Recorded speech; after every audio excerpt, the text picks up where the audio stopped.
Hello and welcome to today's edition of the Unscathed Live podcast. I'm super happy to have you here with me, and I have got a guest today that I'm just super excited to share with you. Her name is Stephany Oromo, and I'll let her introduce herself in a minute. However, I will start by telling you a little bit about her. So, Stephany Oromo is a daughter, she's a sister, she's a proud auntie, she's a welfare worker by profession, she's an administrator, and the founder of a not for profit called the Authentic Clay. It is an initiative that supports children and young people living with disabilities in rural areas from low income environments. So, Stephany, I am super excited to have you here with me today and to have you share your story with my listeners. But before we start, tell us a little bit about yourself. Who is Stephany? Thank you so much, Tombra. I think I'm more excited to be here than you having me. Are you sure? I am. I could jump up and down if I could. But so thank you so much for having me. My name is Stephany Oromo. I am, yes, as you said, I am a daughter. I am an auntie. I am a sister. I am a great friend, a great and loyal friend to my friends. Oh, And I'm just one of those people in the world whom I think that I can provide a solution to certain problems. And in this state, as you mentioned earlier on, I founded an organization or an initiative called Authentically because I just have a passion to support children and young people with disabilities. And the reason as to why I chose children and young people, it's because you can mold them when they're young. oh, I You love know, that. you can mold them when they're young. You So can true. change the narrative when they're young, When they're young. because when they grow up, then they have a certain narrative that stamps as a foundation to how they're going to build themselves. If they stamp that I am able, if they stamp that I am capable, if they stamp that I am beautiful, then they grow up knowing that is their foundation and they can do whatever they want to do. They can be whoever they want to be. That is music to my ears completely. And I totally hear you on that. I totally hear you. Having me being someone who, endured a level of childhood trauma when I was young, I think for me that is just fantastic. I believe that, as you say, you can change the narrative. Especially, you can do it also in adulthood, especially when you get people at a really young age are able to influence the way they see themselves, the way they see the world, and make an incredible difference. So I completely hear you on that. Thank you so much. Thank you so much. I as we just said, I totally agree with what you said there. So I want to know a little bit about you, where you're from, a little bit more. Like who was Stephany as a child? Tell us a little bit about you. Who did you want to be when you grew up, and all of that?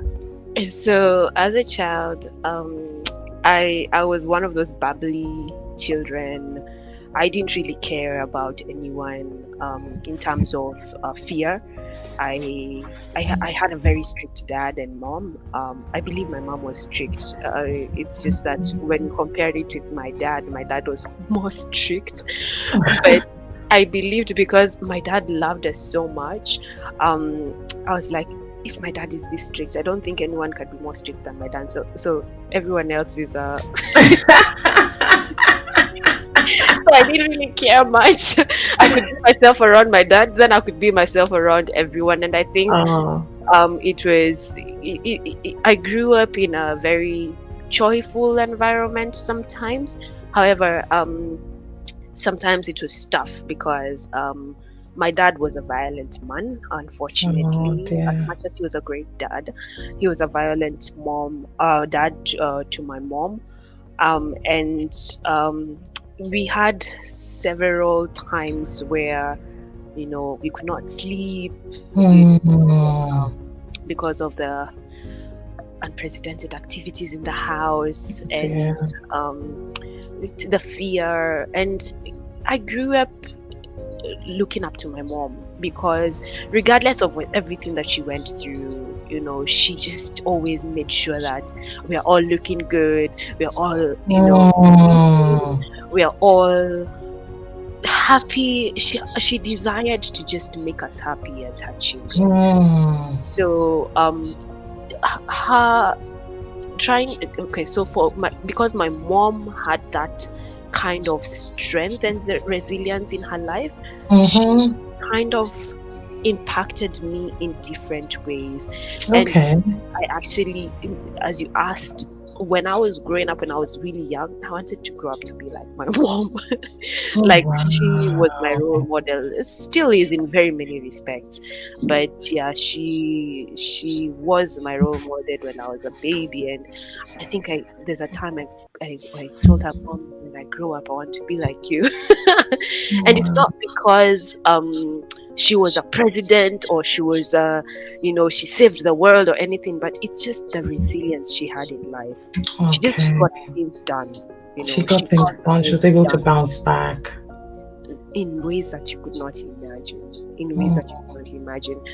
Several times we had issues with financially, and unfortunately, my dad wasn't around. We never slept hungry, even if she could put 2 coins together so that she could get flour, and then we have porridge for dinner. We had Mm. in our stomachs. We never slept hungry. And mom, over time, mom always got to share some stories of the past. And Mm. because we had such a vague memory, because we were young when things were happening, you could now put two and two together. And she'd always tell us, you get God really blessed her, because when we were young, we never got sick at all. We never got Oh, sick. wow. We never disturbed her at all. We would have repetitive food, because sometimes she could not afford to buy meat, so we would have ugali, which Oh, is the staple food in East Africa, and we would okay. have it with vegetables, and we would have that on a continuous basis in a week. But none of us would complain that, "Mommy, why are we having this repetitive meal all the Oh. time?" So she later on, she was always just telling us how grateful she is to God for us, because we've never been children who complain. We've never been children Oh. who desire things that are unnecessary, and of which of course she could not afford at time. Mm-hmm. So once again, as I said, she was my role model because of just seeing her go through Go so through. much Mm-hmm. exposure to domestic violence, and not only that, the embarrassment of having to go sometimes out with a black eye or something. you know Mm. I would love to explore that a little bit, if I may. Um, one of the one of the shows that touched me and impacted me and a lot of my listeners last year, the most, was a show that I did with a lady called Evie, and it was a show on domestic violence, and we ended up doing a GoFundMe for her and all of that. But I think it was interesting. What was interesting was, from when I spoke with, when we went on the show with Evie, we really got to hear from the perspective of the person who is kind of like the first hand receiver, as it were, of domestic violence. But I think, I think maybe for my listeners, it might be good a little bit to explore as well what it's like from the perspective of a child.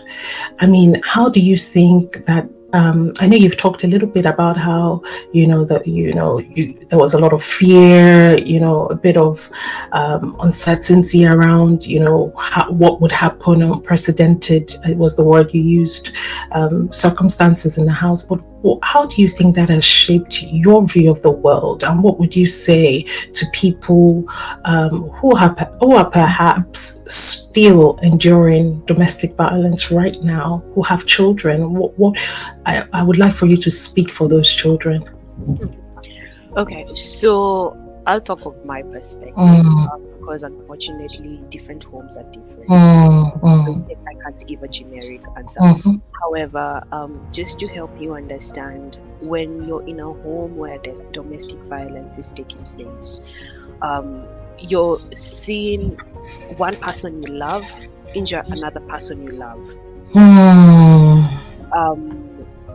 Now, for us, it was different. What I'm saying, okay, I actually had your story, and my goodness, your guest is remarkable. She's a remarkable woman, and God bless her. In our case, our dad, as much as we had different stories on how he would treat us, our dad showed us love. He would brag about his children. He would brag about his daughters. So we were, to him, some form of pride. So that's now where sometimes it used to be really hard, because then you're like, you cannot hate this love. Confusing, almost a mixed interpretation of love then, because you see it in one way, but then it's kind of gets shown again in another way, and okay, that's quite So confusing. whatever dad did to mom, he never did it to us. He never beat us. I actually think he beat my sister once because I told you my dad was very strict. He found lipstick in the chair, which of course we made dirty, and he really beat my sister because he said, you should have been responsible to make sure that no things on the chair. And I think after that he's never touched either one of us. So for us, because we knew our dad was strict, that's why we were fearful of him. Unfortunately, when it came to my mom, it made us really sad that we could not be in a peaceful home. But you never knew what would happen the next day. One day things Uncertainty. would be happy. One day things would be okay. The next time, things would not be the same as the previous day. So you'd never know, and that's why I spoke of uncertainty. You'd never know how things were. Sometimes you'd sleep and you just hear the noise, and you're like, oh my gosh, and of course there's nothing much you can do, so you just have to pray. And most of the time I used to pray for my mom, just to make sure that God is protecting her. Unfortunately, sometimes she would end up in hospital, and you just want to make sure that she's okay.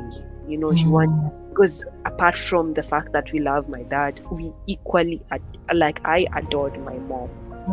So, and she was the most beautiful person I knew. So when you see her face is injured, you're like, oh my gosh, you feel like you can take the pain away from her, which of course you can't, because then you're also trying to process and understand what is happening in your homestead.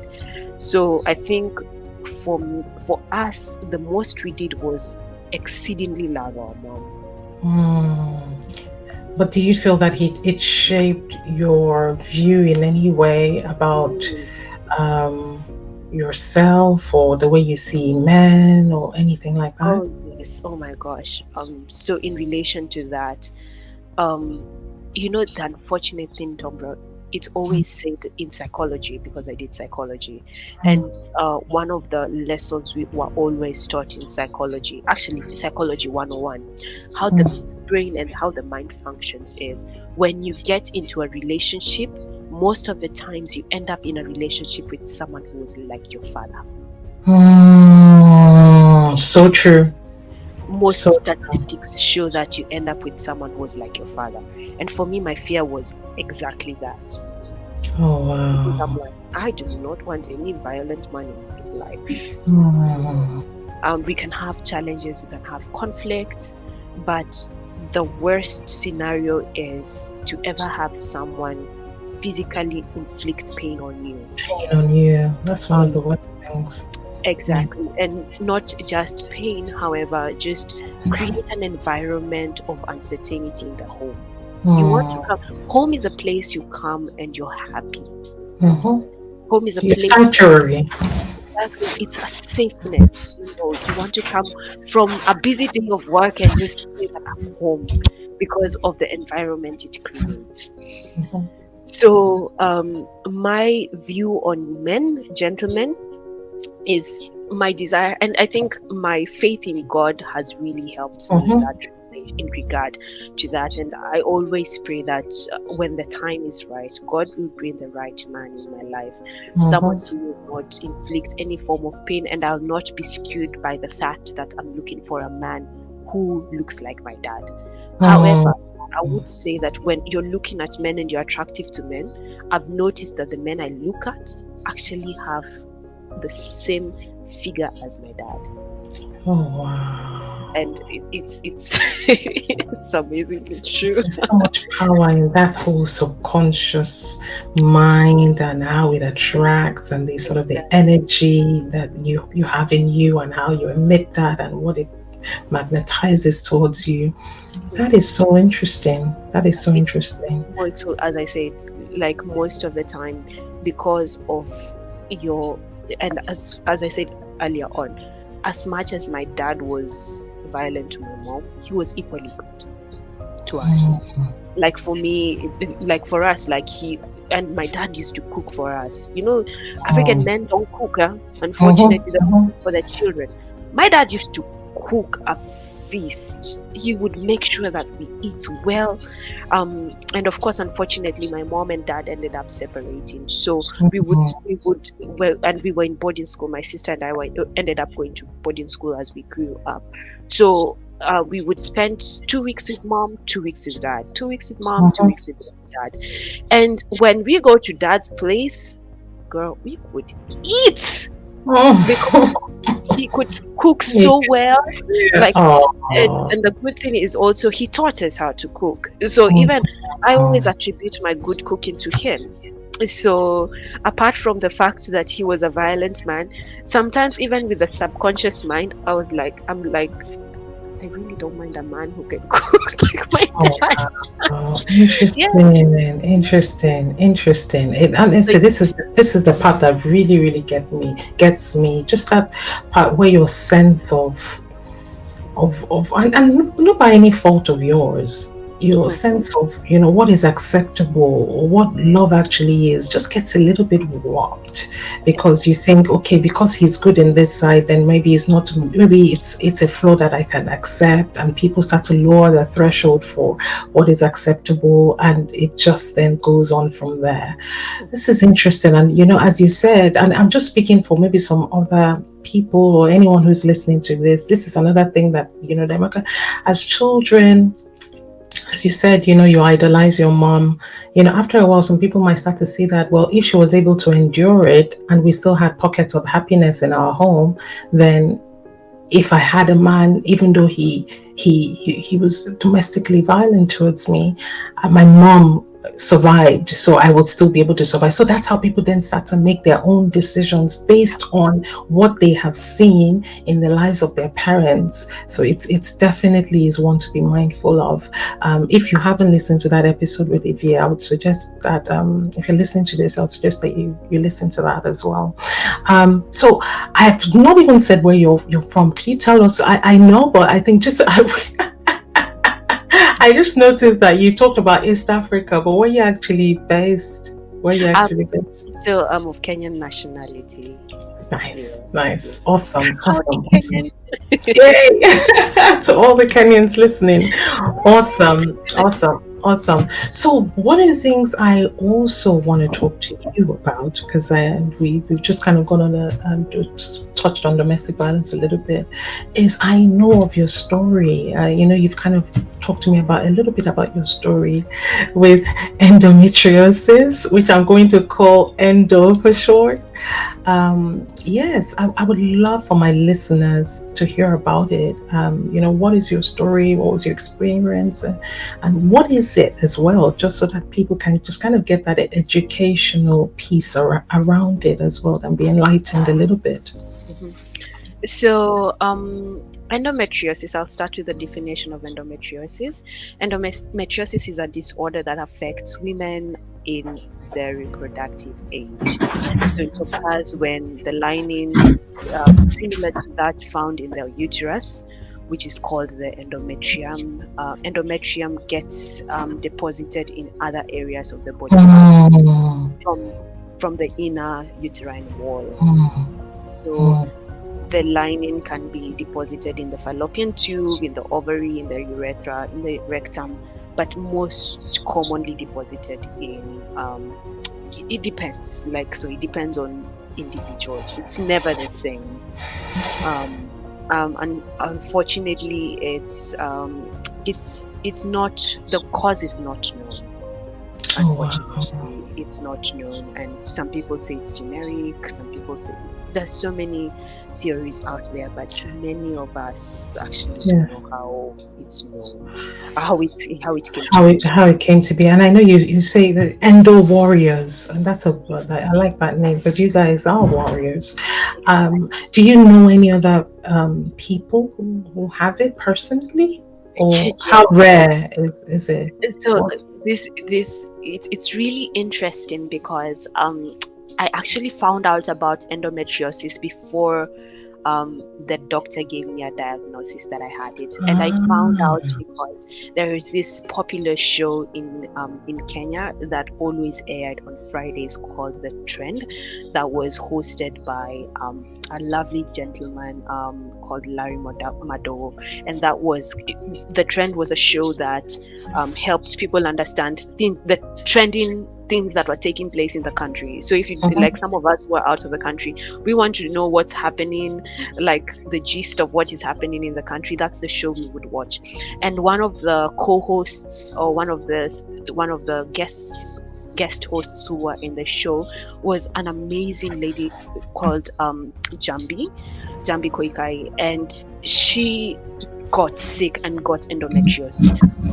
And funny enough, many people did not know about endometriosis until she got it. And it's because she was a co-host. I believe the information got widely spread because of her positioning in the show. To the point that then more people got to find out about it. So I was really empathetic about the situation when she did get it, and of course, there was a lot of fundraising for her to get support, and it's because of the treatment that is required. So for Jambi, the endometrium gets deposited into her lungs. So that means sometimes her lungs could collapse. Oh dear. So, as I mentioned, it's very different from very many people. So for me, mine gets deposited into my uterus. So without any detections and without any treatment, it ends up forming cysts. So by the time, while I was growing up, I always knew that I had painful periods, and that's one of the biggest triggers or signs for endometriosis. You get extremely painful periods. When I say extremely, the extremely cannot be re-emphasized. And when you grow up, you know that other people have painful periods. So you think that your painful periods are like every other person's painful periods. And considering the fact that you grow up in the continent of Africa, you have women who have gone through a lot of pain. So, yes. Who wear it as a badge of honor. Exactly. And that's the word, Tomber. You wear it as a badge of honor, and you tell yourself, you know what, I can go through this pain. Everyone else is going through pain. Everyone else gets painful periods. And I grew up in a house, and one of my aunties also used to have painful periods. So I was like, I'm not the only one who has painful periods. So hey, just suck it up and move on. So I really did not like that time of the month. Unfortunately, it's something that you have to go through as a woman. So when it used to come into going to school, I used to have to take a lot of painkillers. One of my friends was like, Steph, are you an addict? Because in a day, I would even take like 8 Panadols, because the pain is excruciating. You do not want anyone to know what is wrong with you.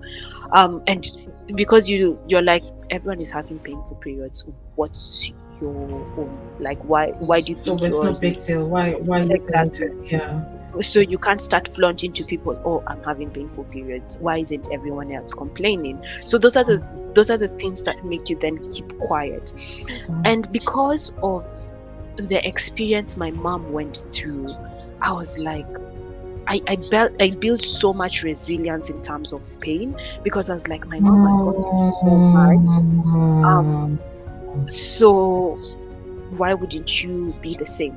Now, let me mention this. This is By the interesting. time I was starting my journey into my period, my dad had passed away and my mom had traveled away Oh, out sorry of the about that. country. Mm-hmm. And so she was not around for me to start explaining my periods are painful, because I knew where she is. She's really trying to do everything within her power to make ends meet so that she could be able to supply everything that my sister and I needed to survive. And because we were in boarding, my sister was in boarding school. I was living with my grandmom at that time. I tried my best to be a good child. So don't To not complain. have, yeah, to live up to what your mom said, which is you didn't give any trouble and you were always fine, your health was And great. mom didn't even have to say that. Like, Mm-hmm. she would expect it from me, Mm-hmm. considering the way she raised us. And as I mentioned, we were born of strict parents.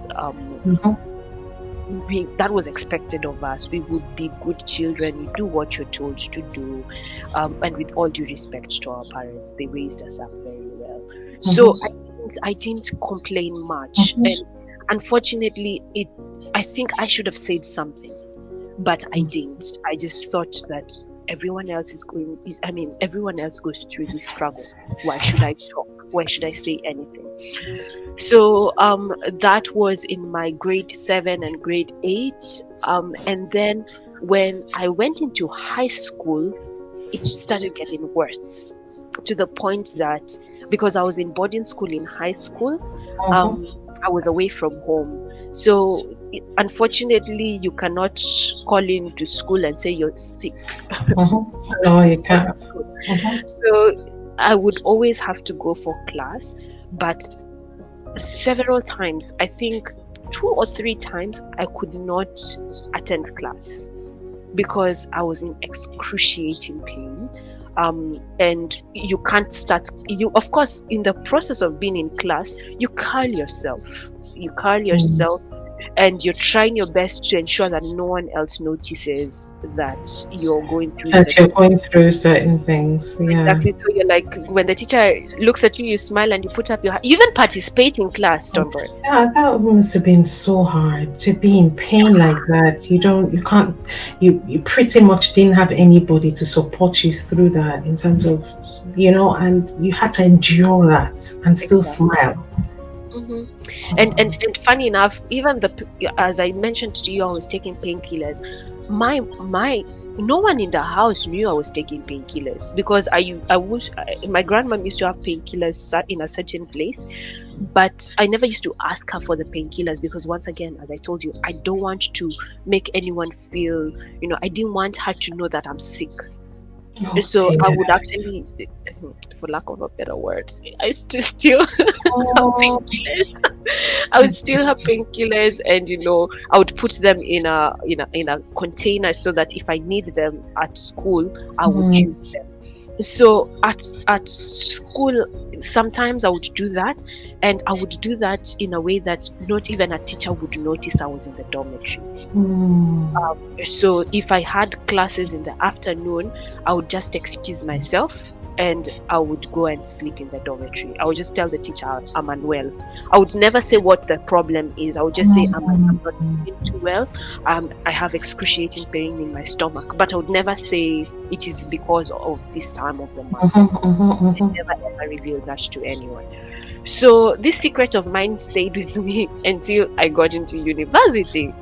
And of course, it never used to be always every month. Sometimes you would have good months when Milder month. less. Exactly. And when all this is happening, life is going on, and you just have to try your best to just seal everything up. When I was in university, it's never used to be that bad. However, the good thing with uni is you don't always have to be in class. Now, I had really amazing teachers, and because of the respect I had, I was in university in Australia. I would always write a message to my lecturer in advance and mention to them, unfortunately, today I'll not be in class, just in case. I know there are very many students, but just in all due respect, I would Mm. like to inform you that I will not be in class because I'm not feeling well. However, I'll catch up with my notes. So, And my this is every month, as regular as we as women have periods, to have this sort of disruption, yes. it's immense.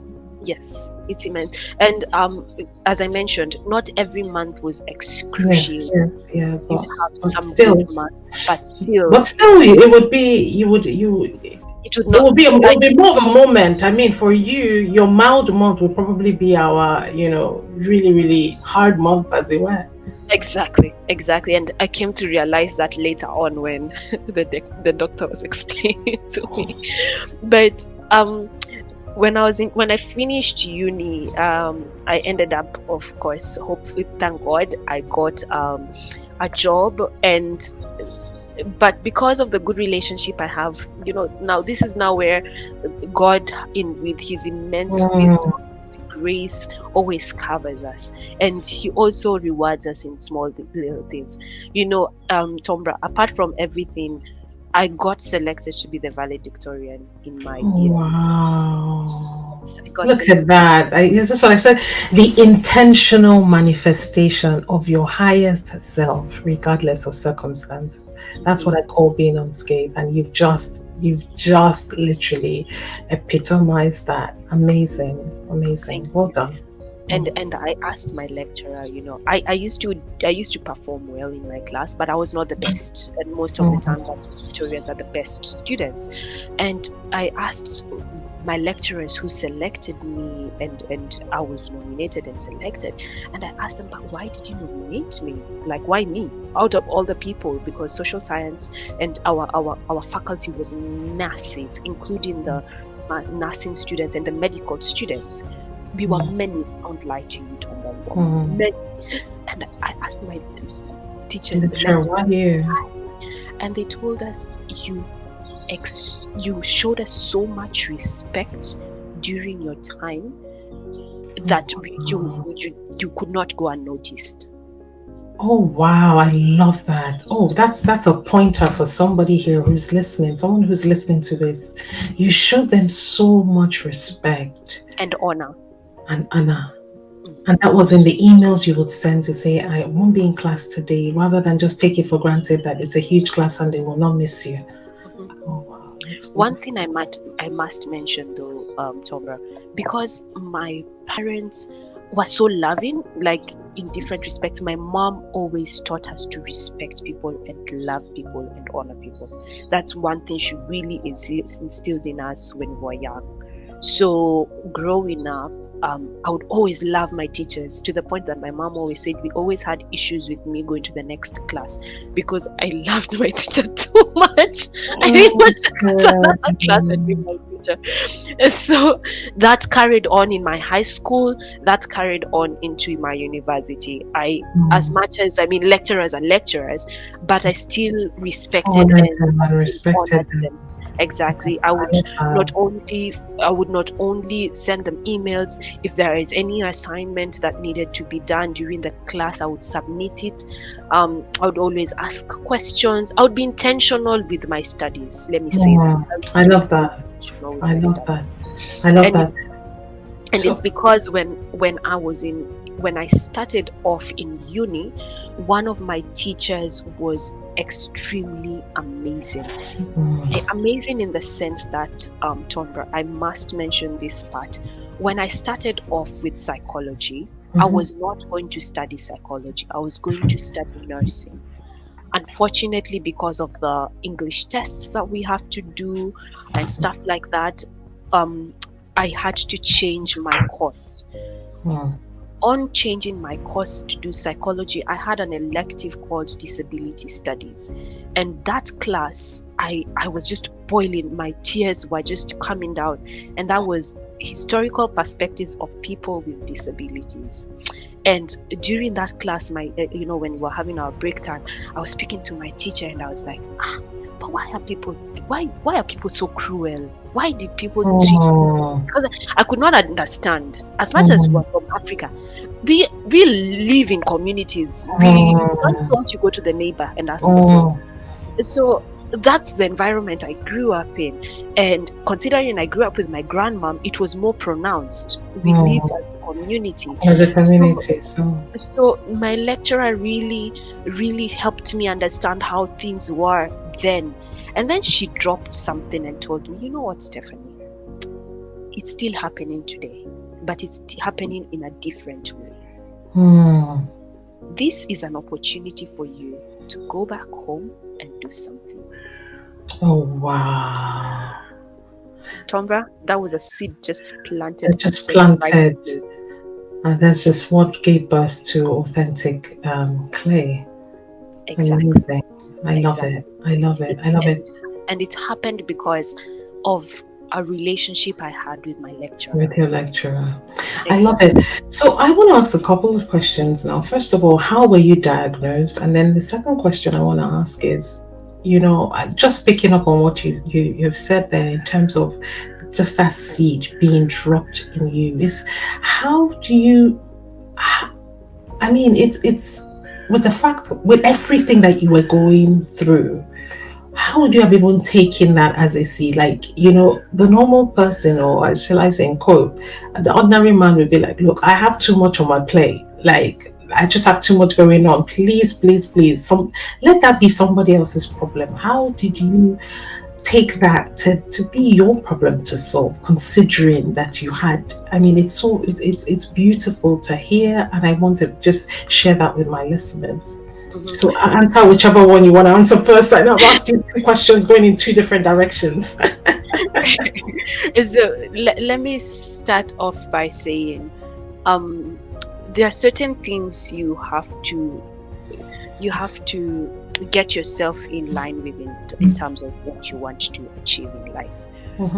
And because of seeing my mom go through what she went through, I got to a point where I built so much resilience in my life because I wanted to be like my mom. My mom didn't ever let anything stop her from supporting us. She did anything, Tonberg, to ensure that we get the best out of life. When I say anything, Tombra, I mean anything legal. She did it all. And there's a time when we came to visit her in Switzerland, she didn't have like a professional position. So she would do these odd jobs, like go clean people's houses and get money. And when we were visiting her, because it's an opportunity for us to also help mom, we would go with her. So my sister and I go clean houses and stuff like that. And at the end of it all, I'm like, this woman is doing everything within her power to ensure that we get the best of life. Because in Switzerland, that is happening. But wherever we are, no one is seeing that. No, everyone sees we're living the best life. And it's because she's providing. So I build real resilience within myself to know that if mom is struggling on the other side to do everything, I too can go through all this that I'm going through, but ensure that I build what I desire for myself. I love it. So the resilience that was built from my mom and me desiring to be like my mom, I used to call her superwoman. I never said it to her. But I would, in my mind, Tomba, my mom was strict, but equally loving and caring. And my mom did not give us any leniency to any setbacks. So let me give you an example. When I just finished my university and just before I finished my university, I needed to get an internship. So I had to look for the internship. There's a time I was sleeping and mom called me. She's in Switzerland and I'm in Australia. Look at the distance, look at the time frame.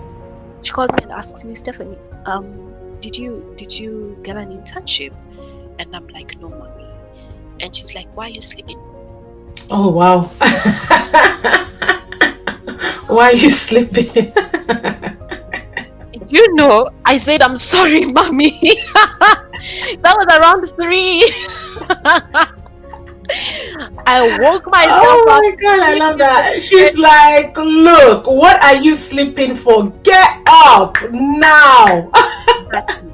You know, she did not allow us to sit back and think that everything is going to take place the way it's supposed to. No, it's not going So to you fall just into had place. that Everything will internal happen. programming of work. You've got to do the work to get the results. Yeah. Okay, cool. So So, when were you diagnosed? When did all that happen? At what so point? okay. If you don't mind me finishing, I'll Okay, just sorry. finish one Okay. more point. Okay. Apart from that, it's the fact that I have faith in God.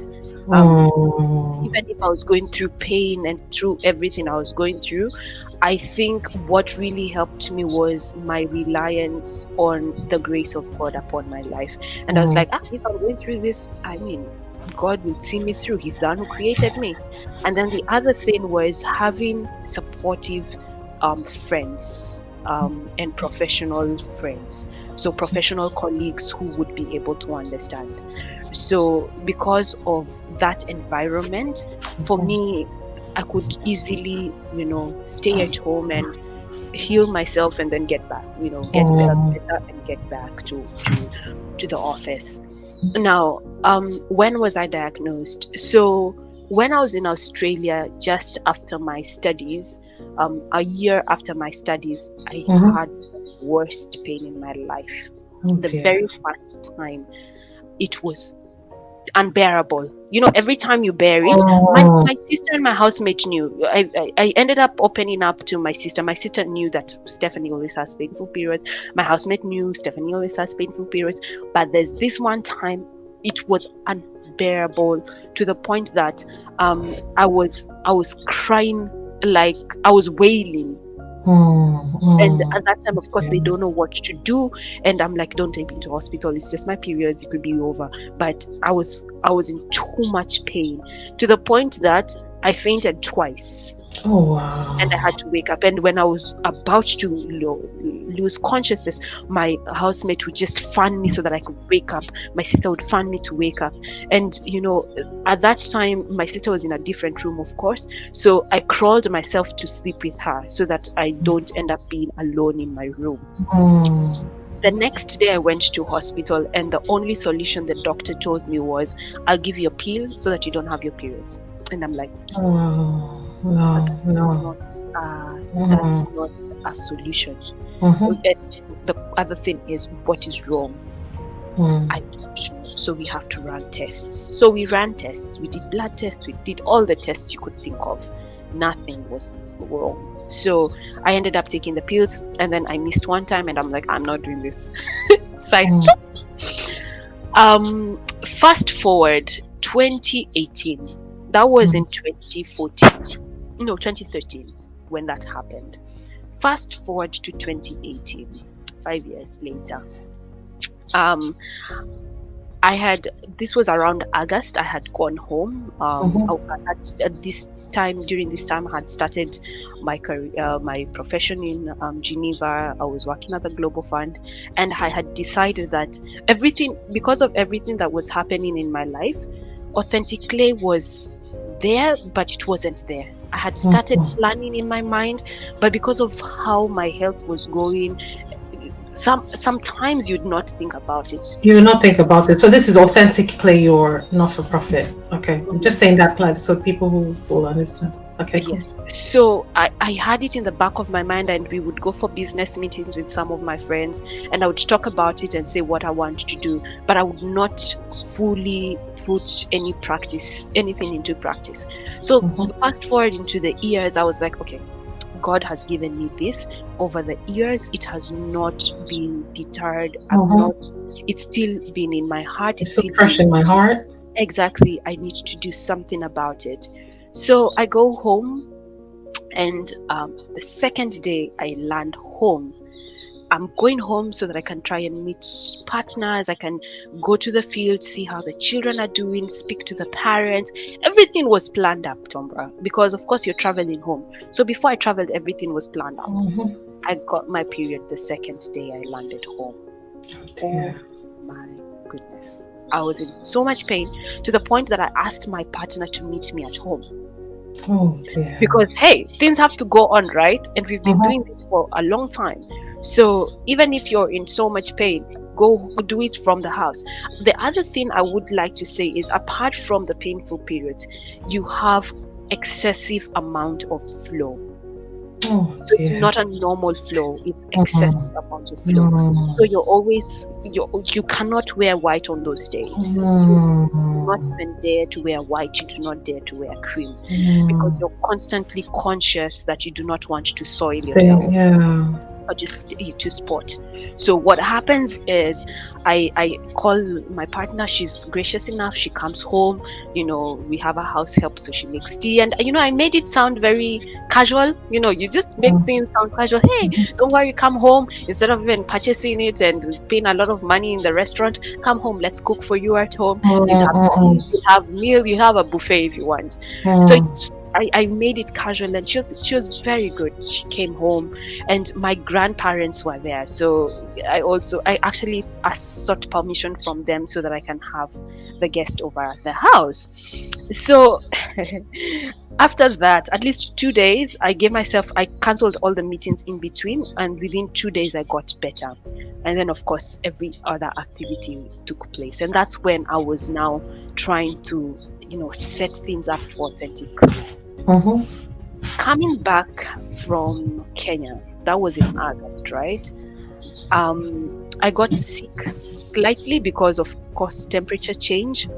And I think I felt like I was developing malaria.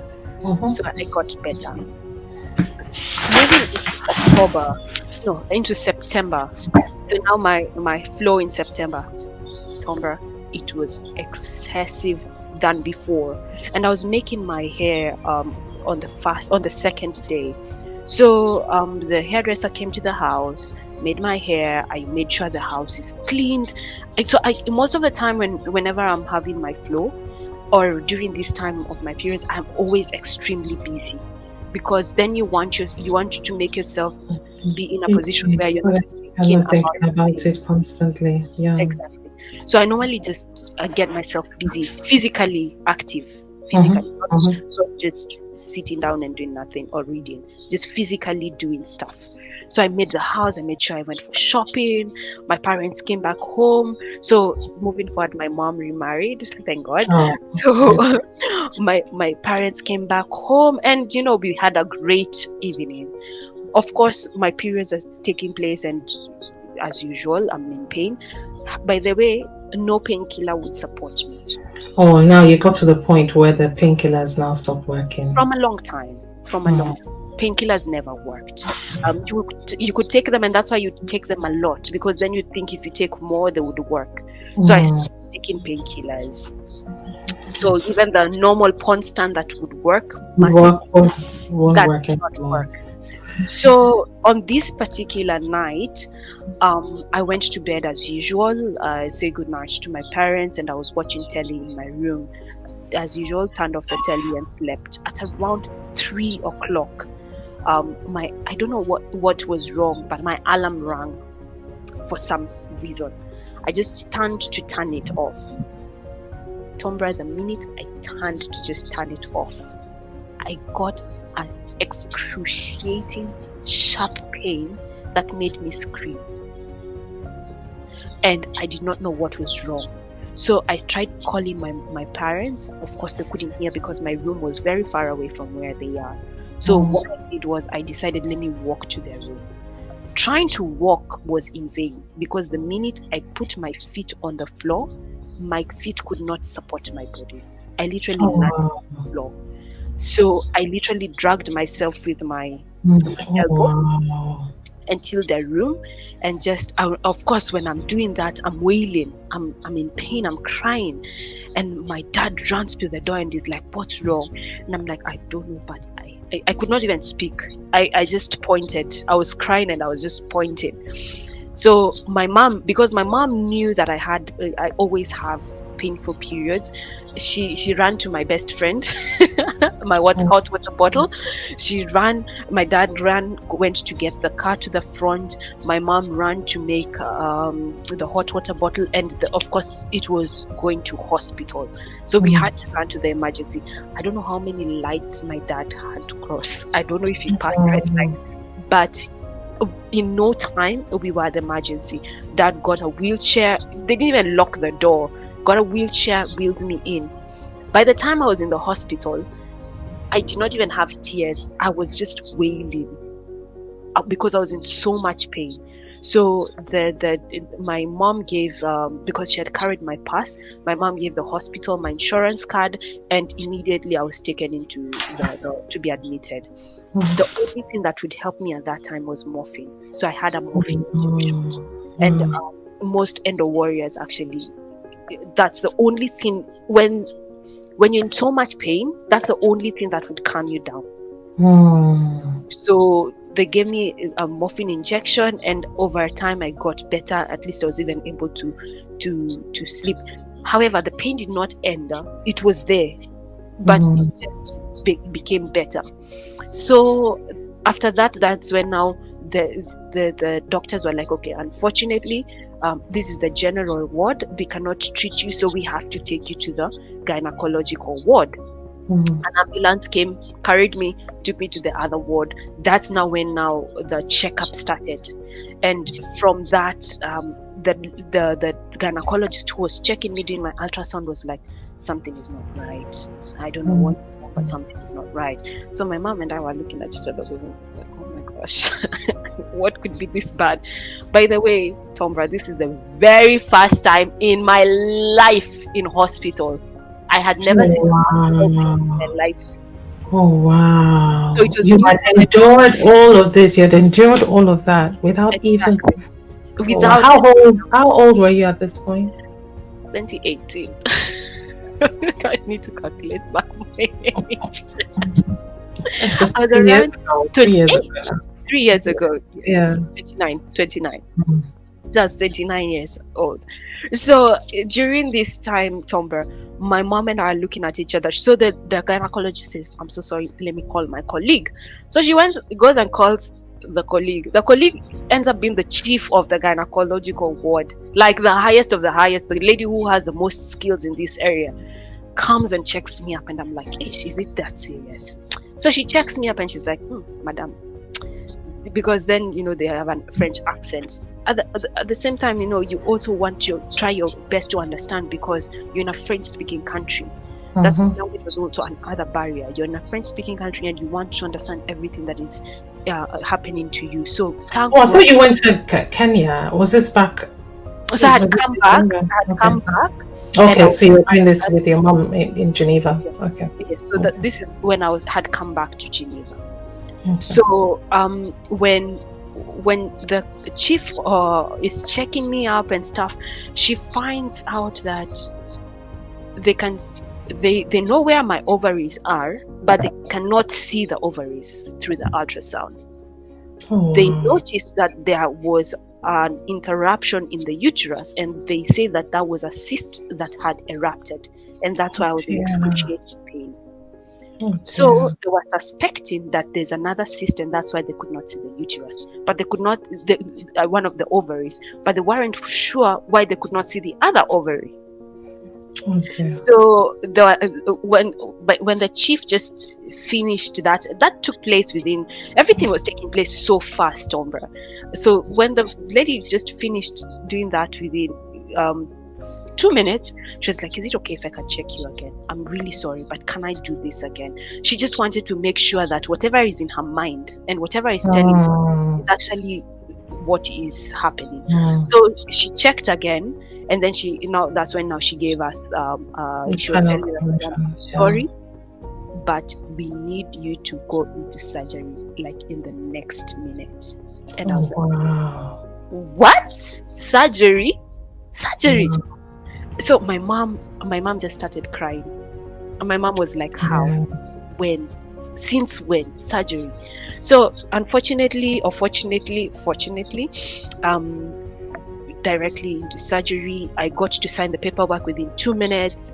Of course, said a prayer with my mom, and my mom, of course, was communicating with my dad to inform him what has been happening and stuff like that. And I ended up in the surgery room. The surgery that was supposed to take 2 minutes ended up taking 2 hours, ended up taking 5.5 to 7 hours. And the reason is because when they went into the surgery, they found out that I never had 1 cyst. I didn't have 2 cysts, but I had 4 cysts. Oh, wow. So they had How that to. is possible, I don't even know.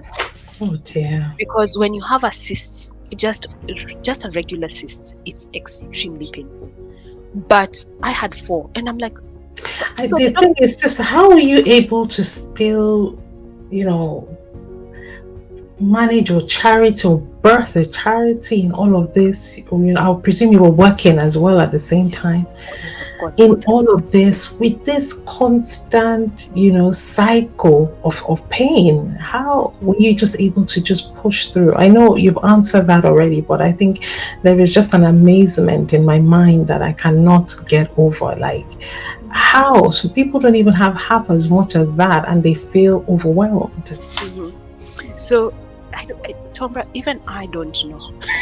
I think, as I mentioned earlier on, I have to acknowledge the grace of God, because I personally do not have an idea how I went through this, because even the doctors were perplexed how I could have 4 cysts without even knowing I had 1, and actually able to go through the pain over the years or over the months and continue as if nothing was happening. I need you to understand that I did not ever stop to say that, oh, I'm in pain. Even when I was in pain, I was still cleaning the house. I was still going for shopping. It's incredible. Life just continues, right? It's incredible. So what I'd like to kind of touch on now is just where you are now in terms of where you are currently, and then I would like to also discuss your charity for a little bit. Okay. So just to finish off, so after the surgery, that's now when the chief gynecologist came to break the news to us that I was diagnosed with endometriosis, and in the process they had said that she had informed me, because I had heard it from the lady that I used to watch before. I knew what it was. You knew what it was, so it wasn't a surprise to you. Exactly. However, it led me into, I don't want to say a depression. I wasn't depressed, but I became really low in spirit as days went by. But because of support from friends, support from family, my mom was like an angel to me during this time. And my dad too. Very, very supportive parents and extremely supportive friends. Now, moving forward, the only way to go through endometriosis is through medication. It does not treat it, it manages it. And the reason as to why it manages it, it's because of hormonal imbalance that needs to take place. There's a whole biological explanation that I don't think I'm in the best position to explain. But through the medication, it helps manage the situation. So you have to take medication literally the whole of your life until you get through menopause. Unfortunately, many of our endo sisters have challenges because, first and foremost, this medication is extremely expensive, considering that you have to take it every month. Secondly, most of the people who do not have this medication end up having continuous operations because cysts The have to cysts have to be, oh dear. the cysts form over a period of time, they're removed, then it forms over a period of time, and then they're removed. And that is because they do not have something that helps manage it. So, And how does that work for fertility as well? so that was the other point. Okay. So, unfortunately, based on studies, it people with endometriosis might have challenges in their relationships, and equally in fertility. Not everyone with endometriosis have challenges with giving birth, but you can have, based on statistics, 20 to 30% have challenges in giving birth. And just because, and that's mainly because of the hormonal imbalance, and once again, some biological explanations that some of us would not be in a better position to explain it. But you can also have painful sexual experiences with your partner and your husband specifically. And because of the continuous cycle of going to hospital, it really drains financially. So I am once again, I'm very grateful to God that this took place when I was in Switzerland. I do not know, however, what would have happened if this would have taken place in Kenya. Because the understanding of the situation is totally different. Most of our doctors are not trained in this area, because very, very long time ago, endometriosis was not a thing that African women would have. Yet over a period of time, they've come to realize that very many African women have endometriosis. So the skill is not there. Not a lot of research has been done in the area, so less information is exposed to most of the doctors. But over a period of time, of course, through many civil rights societies or many awareness groups, most of this information is shared. And I really thank God for the Endo Warriors, because when I shared my story in a platform in church, I was praising God because He's led me through the year without any complications, without any difficulties, and without any pain. Tombra, without any pain, because what the medication does, it you get pain, but now I think the pain we get is the normal cramps. And it's nothing to you. You're like in your sleep. Yeah. Oh wow, that is amazing. That is right now. Oh wow. So the best friend that an Endo Warrior would have is your hot water bottle, because then it relaxes the muscles and it helps ease the pain. But one thing I then got exposed to were the Endo Warrior sisters, like the East Africa Endo Warrior sisters, who have really helped me. There's a WhatsApp group that they formed that they help each other grow in understanding and encouragement. Because another thing, Tombra, is as much as you share your story, not everyone is understanding. I hear that. I definitely hear that. Not everyone will understand, but it will resonate. It will resonate with the people that it will. So some people lose their jobs as well. Is that what you're saying? Many people lose their jobs because you can't be taking a day out all the time. And we are different. Most Endo Warriors are different. For me, my pain would come for 3 days. Others would come for 7 days. Oh dear. And once again, as I told you, also the excessive flow. The excessive flow. It's quite disruptive to just life in general. Some of them you end up being anemic because of the excessive flow. Because of the excessive flow. So it's amazing that I want to hear about, authentically now, just in terms of how you were able to birth that and missed everything. It's just incredible. So because of what happened after I came back post doing my research about wanting to set up authentically, I was like, devil, you don't have me right now. Because if you thought this is going to be a distraction, you've just escalated the situation. Unfortunately, because of the procedures and stuff like that, my finances got really drained because, Mm, of course, you have to do MRI scans, you have to do all those mm, radiology scans and stuff like that. And of course, the surgery itself is expensive. But after I went through that, I was in denial to take the medication. But once I started to take the medication, I started getting better, and then unfortunately reacted to the medication because different people react to different medication. mm, So the medication causes you to have hormonal imbalance. mm, Unfortunately, you have to really try your best to manage yourself.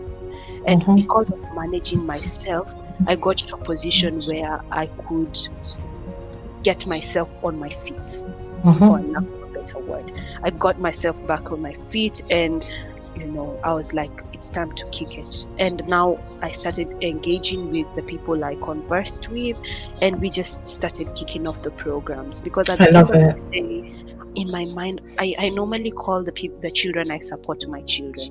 I don't have Mhm, children of my own, but I always say that these are people God has entrusted you to do what you do. mhm, If you mhm, don't do mhm, what you're supposed to do, then a child is suffering, or a child is not getting the resources they need to get. So I mhm. normally So personalize powerful. it so that I can do what I am supposed to do, um, as my personal responsibilities. And because of that, it has given me so much joy Mhm, in achieving what I have. Humble enough to say that I have not gotten this far on my own.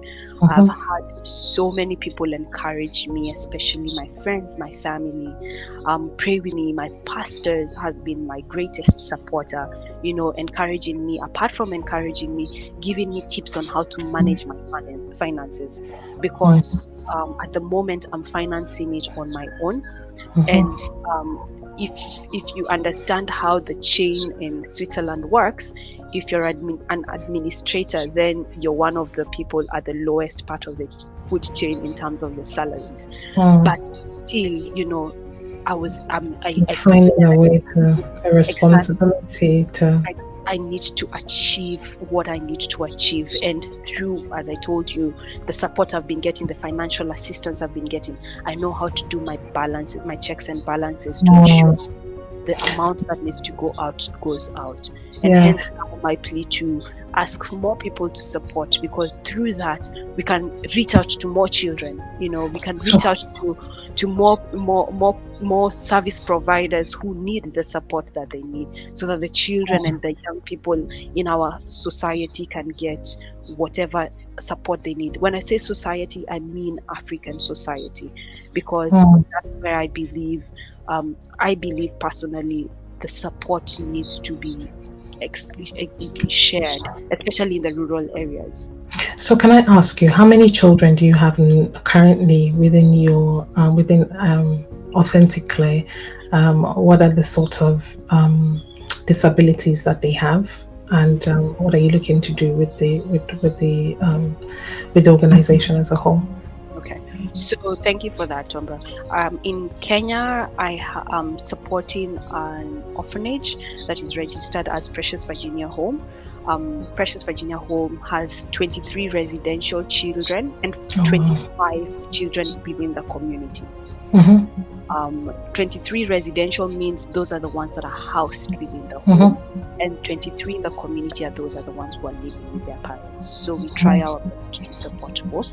Um, in Nairobi, we do capacity building, and mainly it's for parents who have children with disabilities, to see how mm-hmm. best they can take care of their children. The number varies. Sometimes Okay, 14 children, sometimes okay, so it's capacity building. Whoever needs the capacity. okay, okay. Yeah. So generally, Authentic Clay then is it's almost like a fundraising arm that then supports other charities on the ground.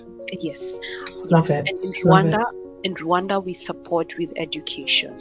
Mm. So we take children young people to technical school to learn a skill so that they can support themselves. So far, we have supported 3. And Tombra, the whole point for me starting was I told myself I need to start even if it's with one child. And that's why I always have a hashtag.